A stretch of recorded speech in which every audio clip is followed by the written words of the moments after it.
జై శ్రీరామ్. శ్రీమాత్రే నమః. శ్రీ గురుభ్యో నమః. 2026 సంవత్సరం జూలై నెల 12వ తారీఖు నుంచి 2026 జూలై 18వ తారీఖు వరకు ఈ వారం యొక్క గోచారం గ్రహస్థితులు, అలాగే గోచార గ్రహస్థితులను అనుసరించి, గ్రహగమనాలను అనుసరించి ద్వాదశ రాశుల వాళ్ళకి, ద్వాదశ లగ్నాల వాళ్ళకి ఎలాంటి ఫలితాలు ఉంటాయి, ఇవన్నీ మనం చూద్దాము. ప్రథమంగా గోచారంలో గ్రహస్థితులు. వృషభ రాశిలో మంగళ సంచారం, కుజుని సంచారము, మిథున రాశిలో వక్రించిన బుధ భగవానుడి సంచారము, రవి కూడా మిథున రాశిలో సంచారం చేస్తున్నారు. మిథున రాశిలో సంచారం చేస్తున్న రవి ఈ వారం 17వ తారీఖు నుంచి మిథున రాశిలోంచి కర్కాటక రాశిలోకి ఆయన సంచారం ఉంటుంది.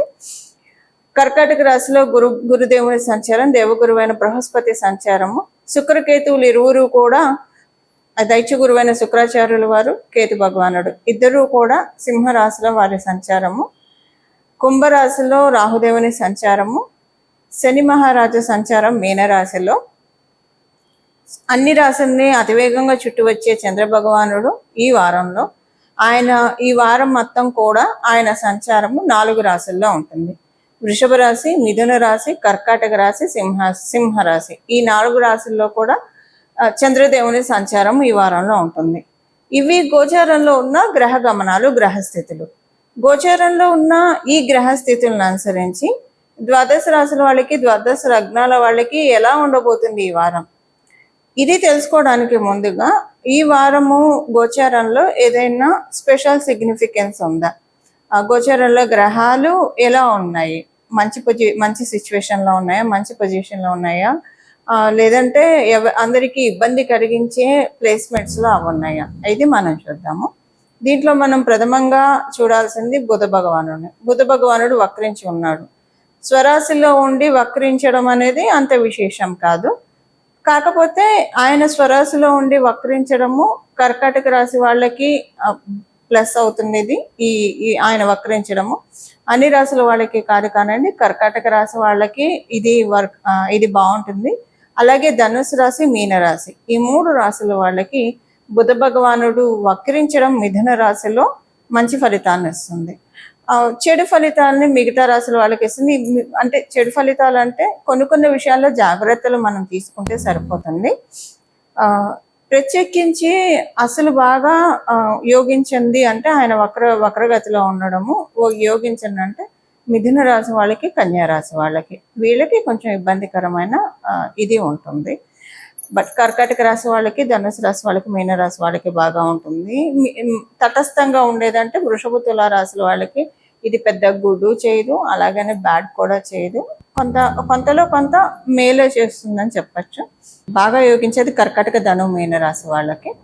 సో మిగతా రాశుల వాళ్ళకి ఏ జాగ్రత్తలు తీసుకోవాలి, అసలు యోగిస్తే ఎలా యోగిస్తుంది, ఎప్పుడైనా ఏదైనా గ్రహం వక్రించి ఉంది అంటే అది నీచ స్థానంలో ఉన్నప్పుడు వక్రించి ఉంటే చాలా మంచిది. శత్రుక్షేత్రంలో ఉన్నప్పుడు కూడా వక్రించి ఉంటే మంచి ఫలితాలని చూస్తారు. ఇప్పుడు స్వక్షేత్రం అవ్వడం వల్ల ఈ వక్రం, ఇప్పుడు ఉన్న బుధ భగవానుడి యొక్క వక్రగతి పూర్తిగా అందరికీ మంచి ఫలితాలను ఇవ్వలేదు, అలాగని చెడు ఫలితాలను కూడా ఇవ్వట్లేదు. అసలు మొత్తం కూడా మనం ఒక్కొక్క రాశి వాళ్ళకి ఎలా ఉంటుందో విడివిడిగా మనం ఇప్పుడు చూద్దాం. తులారాశి, తులా లగ్నంలో పుట్టిన వాళ్ళకి, మీ తులారాశిలో పుట్టిన వాళ్ళకి, తులా లగ్నంలో పుట్టిన వాళ్ళకి ఈ వారము అనుకూలంగానే ఉంది. అయితే మీకు నవమంలో వక్రించిన బుధ భగవానుడు ఏదో ఒక ఆపర్చునిటీ వచ్చినట్లే వచ్చి చేజారిపోయినట్టు అనిపిస్తుంది. మీరు ఉద్యోగస్తులైనా, వ్యాపారస్తులైనా ఈ పాయింట్ మీకు వర్తిస్తుంది. ఇంకా ఇది మీ సీనియర్ సిటిజన్స్కి కావచ్చు, గృహిణులకి కానీ, విద్యార్థినులకి ఈ పాయింట్ వర్తించదు. కేవలంగా ఉద్యోగస్తులు, వ్యాపారస్తులకు మాత్రమే ఈ పాయింట్ వర్తిస్తుంది. వచ్చింది, చివరి దాకా వచ్చింది అనుకున్నది చేజారిపోయినట్లు అనిపిస్తుంది, బాధ అనిపిస్తుంది. మీరు వ్యాపారస్తులైతే, ఉద్యోగస్తులైనా మీద చాలా కుట్రలు పన్నుతున్నారు. మీ వెనక మీరు చేసే మీ ప్రొఫెషన్కి సంబంధించిన విషయాల్లో అన్నది మీకు ఈ వారం ట్రాన్స్పరెన్సీ వస్తుంది. కొంతమందిని దూరం పెట్టాలని గట్టిగా నిశ్చయించుకుంటారు. వాళ్ళు అంటే మీకు వాళ్ళతోటి చెప్పేస్తారు, ఇంకా మీరు వాళ్ళకి ఈ వారము ఇలా కాదు, ఇంతకంటే మీతో మేము పడలేము, మా వల్ల కావడం లేదు, ఇంతకంటే లిమిట్ ఇది, ఇంతకంటే మా వల్ల కాదు, మిమ్మల్ని భరించడం మేము భరించలేము అని మొహమాటం లేకుండా చెప్పేయడానికి డిసైడ్ అవుతారు, చెప్పేస్తారు కూడా. సో ఏంటంటే మీకు అనిపిస్తుంది ఎన్నాళ్ళు మీరు ఈ బర్డన్స్ మోస్తారు అని చెప్పి, వాటిల్లోంచి బయటికి రావడానికి చాలా గట్టిగా ఫిక్స్ అవుతారు. ఫిక్స్ అయ్యి మీకు ఏవైతే ఇన్కన్వీనియంట్గా అనిపిస్తున్నాయో, మీ ఉద్యోగానికి సంబంధించిన విషయాలు, అలాగే మీ వ్యాపారానికి సంబంధించిన విషయాలు, వాటిల్ని రిజాల్వ్ చేసుకోవడానికి ప్రయత్నిస్తారు. సో మీరు ఎప్పుడైతే మొహమాటం లేకుండా అవతల వాళ్ళకి చెప్తారో, మరి అవతల వాళ్ళ నుంచి for every action there is equal and opposite reaction అనేది సహజం కదా. సో అవతల వాళ్ళకి తెలిసిన వాళ్ళది తప్పుండే మీరు వాళ్ళని ప్రశ్నిస్తున్నారని అవతల వాళ్ళకి తెలుసు. ఎవరి అంతరాత్మకి వాళ్ళకి తెలుస్తుంది కదా. ఏదైనా తెలిసినా కూడా మీ మీద ఇంకా బురద చల్లాలని చూస్తారు. బట్ మీరు ఇంకా ఫిక్స్ అయిపోయారు. ఎందుకంటే ఫిక్స్ అయిపోతారు. ఇవన్నీ మీరు ముందే క్యాలిక్యులేట్ చేసుకుంటారు. ఒకవేళ క్యాలిక్యులేట్ చేసుకోకపోయినా నిత్యం అంటే నిత్యం చచ్చేవాడికి ఎవరు ఏడ్చేవాడు ఎవడన్నట్టు, నిత్యం పడే కంటే కూడా ఒక్కసారితో అయిపోతుంది. మేబీ ఒక వారం ఉంటుందేమో ఇంపాక్ట్, లేదా ఒక మహా అయితే ఒక నెల ఉండొచ్చేమో. ఆ తర్వాత అయినా ప్రశాంతంగా ఉండొచ్చు కదా. ఇలాగ గాజు పెంకుని ఒకసారి తీసేప్పుడే నొప్పి ఉంటుంది. అరచేతిలో ఉన్న గాజు పెంకుని తీసేప్పుడే నొప్పి ఉంటుంది. ఇక తీసేసాక ఏముంటుంది, ఒక వారం ఉంటుందేమో అది హీల్ అవ్వడానికి, లేదా ఒక నెల పడుతుందేమో. మన యొక్క గాయం యొక్క ఇంటెన్సిటీని బట్టి అది ఎన్నాళ్ళు రికవర్ అవుతున్నా ఉంటుంది. తర్వాత అయితే హ్యాపీగా ఉండొచ్చు కదా. ఇదే స్థిర నిర్ణయంతో ఉంటారు. అంటే సింపుల్గా చెప్పాలంటే ఎగ్జాంపుల్కి ఇవన్నీ చెప్పాను. స్థిర నిర్ణయాలు తీసుకుంటారు మీరు ఈ వారము. స్థిర నిర్ణయాలు తీసుకుంటారు. ఇది అంటే ఇది కేవలంగా ఉద్యోగస్తులకి, వ్యాపారస్తులకి, మీ ఉద్యోగ సంబంధించిన విషయాల్లో, వ్యాపార సంబంధించిన విషయాల్లో మాత్రమే ఇది వర్తిస్తుంది. ఇంకా మళ్ళీ మీకు పర్సనల్ లైఫ్లో ఎలాంటి ఇబ్బంది ఉండదు, చక్కగా ఉంటుంది. ఇలాంటివి ఏవి మీకు అనిపించదు, హ్యాపీగానే ఉంటుంది. కేవలంగా ఉద్యోగానికి సంబంధించిన విషయాల్లో, వ్యాపారానికి సంబంధించిన లావాదేవీల్లో మీకు ఏదైతే స్ట్రెస్ ఉందో ఆ స్ట్రెస్ని రిలీవ్ చేసుకోవడానికి ఈ వారం, అలా స్థిర నిర్ణయాలు తీసుకోవడానికి ఈ వారంలో గోచారము చక్కటి అనుకూలతని కలిగిస్తుంది. ఇది ఈ వారం యొక్క గోచార గ్రహస్థితులు తులారాశి, తులా లగ్నాల్లో పుట్టిన వాళ్ళకి. ఏ పరిహారం చేసుకోవాలి ఈ వారం మొత్తం కూడా? ద్వాదశ రాశుల వాళ్ళు, ద్వాదశ లగ్నాల వాళ్ళు పరిహారం వచ్చేసేసి బుధ భగవానుడు వక్రించాడు కాబట్టి విష్ణుమూర్తి ఆరాధన చాలా చక్కటి ఫలితాలను అందిస్తుంది. విష్ణుమూర్తి ఆరాధన, అలాగే భగవంతుణ్ణి బాల రూపంలో ఆరాధించడము. బాల రూపంలో అంటే ఇప్పుడు బాలమురుగన్ అంట, సుబ్రహ్మణ్య స్వామి వారిని బాల రూపంలో, ఆయన చిన్నపిల్లాడి రూపంలో ఆరాధిస్తారు. అమ్మవారిని కూడా చిన్నపిల్ల రూపంలో ఆరాధిస్తాము. బాల త్రిపుర సుందరి అని చెప్తాం. వటపత్ర సాయి స్వామివారు యుగాంతంలో ఒక వటపత్రం మీద ఆయన కాలి యొక్క బొటను వేలు చీకుతూ ఉంటారు. ఆ మూర్తి రూపాన్ని కూడా ఆరాధించడం అంటే ధ్యానిస్తే సరిపోతుంది. ఇలాగా బాల రూపంలో ఉన్న దేవీ దేవతల్ని కనుక ఆరాధిస్తే చాలా మంచిది. మనకి బాల రూపంలో ఎప్పుడూ కూడా దర్శనమిచ్చే స్వామి మేధా దక్షిణామూర్తి స్వామివారు, గురు దక్షిణామూర్తి స్వామివారు. ఆయన అందరికీ కూడా జ్ఞానబోధ చేస్తూ ఉంటారు. దక్షిణామూర్తి స్వామివారి ఆరాధన కూడా అత్యంత శుభకరమైన ఫలితాన్ని ద్వాదశ రాశుల వాళ్ళకి, ద్వాదశ లగ్నాల వాళ్ళకి కలిగిస్తుంది.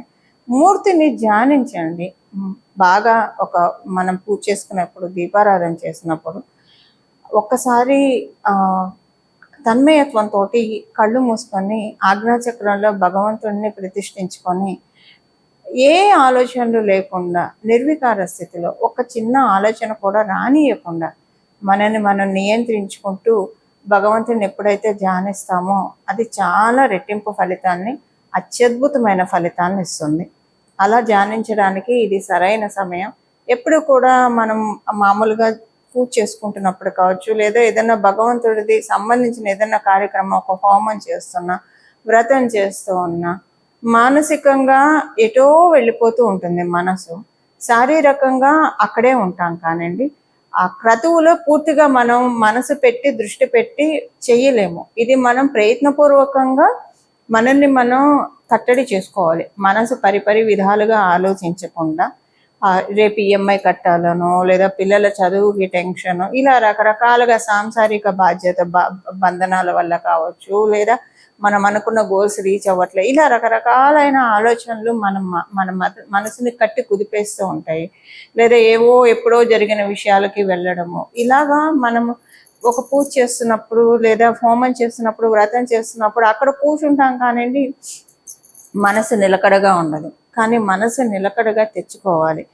మనం ఇది ప్రాక్టీస్ చేస్తూ ఉంటే సాధన సాధ్యతే సర్వం. ప్రాక్టీస్ చేస్తూ ఉంటే మనం కాన్సన్ట్రేటెడ్గా ఒక పని చేయాలని ప్రాక్టీస్ చేస్తూ ఉంటే అది అవుతుంది. మీరు చూడండి, ఒక 21 రోజులు ఏదైనా ఆలోచిస్తుంటే లేదు ఈ పని మీదే నేను కాన్సన్ట్రేట్ చేయాలి అని అనుకుంటే కనుక ఫస్ట్లో అది కొంచెం ఇబ్బందిగానే ఉంటుంది. మనసు వెళ్ళిపోతూ ఉంటుంది, మనం పని యాంత్రికంగా చేసుకుంటూ ఉంటాం. కానీ రోజు over the period of time ఇలా చేస్తూ ఉండడం వల్ల ఏమవుతుందంటే అనతి కాలంలోనే, అంటే తక్కువ కాలంలోనే 21 రోజుల్లోనే మళ్ళీ మన మనసు మనకి తెలియకుండానే వెనక్కి వస్తుంది. ఏదైనా ఆలోచనలోకి వెళ్ళినా లేదు నేను ఈ పని చేస్తున్నాను, ఈ హోమం చేస్తున్నాను, ఈ వ్రతం చేస్తున్నాను, ఈ అభిషేకం చేస్తున్నాను, లేదా నిత్య పూజ చేస్తున్నా, నా మనసు ఇక్కడే ఉండాలి అని మనసు లగ్నం అవుతుంది. మనసు లగ్నం అవ్వడమే అన్ని సుఖాలకి మూల కారణం. మనం ఏది చేసినా సరే మనసు పెట్టి చేస్తే కనుక ఆ పని సక్సెస్ అవ్వదు అవుతుంది అనడంలో ఎలాంటి సందేహం లేదు. అవ్వదు అన్న మాట ఎప్పటికీ మనం వినము. అలా ఇప్పుడు బుధ భగవానుడు వక్రించి ఉన్నాడు కాబట్టి మోస్ట్లీ రాహుదేవుడు, బుధ భగవానుడు, చంద్రుడు మనఃకారకుడు కాబట్టి ఆలోచనలు మన మనసులో పుట్టే ఆలోచనలకి మేజర్ వైటల్ రోల్ ఈ గ్రహాలే ప్లే చేస్తూ ఉంటాయి. ఒకవేళ బాగుంటే మంచి సచ్చింతన కూడా మంచిది. చింతన అంటే ఆలోచించడమే కదా, సచ్చింతన అయితే మంచిది ఎప్పుడు కూడా. కానీ అలా కాకుండా లౌకిక చింతన లేదంటే ఇంకేదైనా చింతన వస్తే అక్కడే మనకి ఇబ్బందులు వస్తూ ఉంటాయి. అలా రాకుండా బుధ భగవానుడు వక్రించి ఉన్నాడు కాబట్టి మనసు లగ్నం చేసి మనం ఏ పనైనా చేయడానికి గోచారంలో ఈ వక్రించిన బుధ భగవానుడు అందరికీ కూడా ఈ పాయింట్ ప్రతి ఒక్కరికి వర్తిస్తుంది. ప్రతి ఒక్కరికి కూడా ఇది కర్టన్ రైజర్ అని చెప్పచ్చు. మనసు లగ్నం చేసి మనం కాన్సన్ట్రేటెడ్గా పనులు చేయడానికి ఇది చాలా చక్కటి సరైన అవకాశము. ముందు భగవంతుడిని ధ్యానించడం ప్రతిరోజు కూడా ఒక 10 నిమిషాలు మీరు సుఖాసనంలో కూర్చొని భగవంతుడిని మనసు లగ్నం చేసి ధ్యానించండి. అత్యద్భుతమైన ఫలితాలు చూస్తారు. ఒకవేళ మీ జన్మ జాతకంలో బుధ భగవానుడు బాగోకపోతే ఫైనాన్షియల్ సోర్సెస్ మీద ఎక్కువగా దెబ్బ కొడుతుంది. ఎక్కువ రిసోర్సెస్ రావు. ఒకటి వచ్చిందంటే ఇంకొకటి పోయినట్లు అనిపిస్తుంది. లేదంటే మనం చేస్తూనే ఉంటాము, కష్టపడ్డ దానికి తగిన ప్రతిఫలం దొరకదు. పాలిటిక్స్ ఎక్కువగా ఫేస్ చేస్తూ ఉంటాము. ఇలా మన ప్రతిభకి తగ్గ గుర్తింపు లేకుండా ఇబ్బంది పడతాం. ఇలా పలు రకాలుగా ఉంటుంది. వీటన్నిటినీ ఒకవేళ బుధ భగవానుడు బాగోకపోయినా, అంటే ఇక్కడ వేరే ప్లానెట్ కాంబినేషన్స్ కూడా ఉంటాయి ఇప్పుడు నేను చెప్పిన పాయింట్స్కి, బట్ కొంత బుధ భగవానుడు కూడా దీనికి అధిపతి అవుతాడు కాబట్టి వీటి నుంచి మనం రక్షించుకోవడానికి ఇది సరైన అవకాశం. మనసు లగ్నం చేయడానికి భగవంతుడి మీద ధ్యానం పెట్టండి. ప్రతిరోజు 10 నిమిషాలు భగవద్ ధ్యానం చేయండి. మనసు లగ్నం చేసి ధ్యానం చేయండి.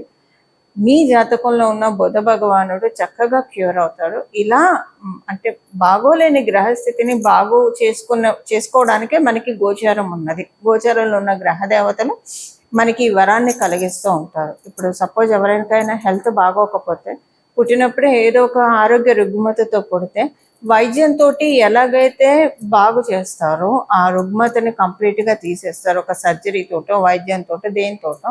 అలా గోచారంలో ఉన్న గ్రహ దేవతలు కూడా మనకి ఒక మెడిసినల్ గార్డ్స్ అని చెప్పాలి. మెడిసిన్ మన మానసికంగా మన జాతకం బాగోకపోతే ఏ పాయింట్లో బాగోలేదు దాన్ని మనం క్యూర్ చేసుకోవడానికి.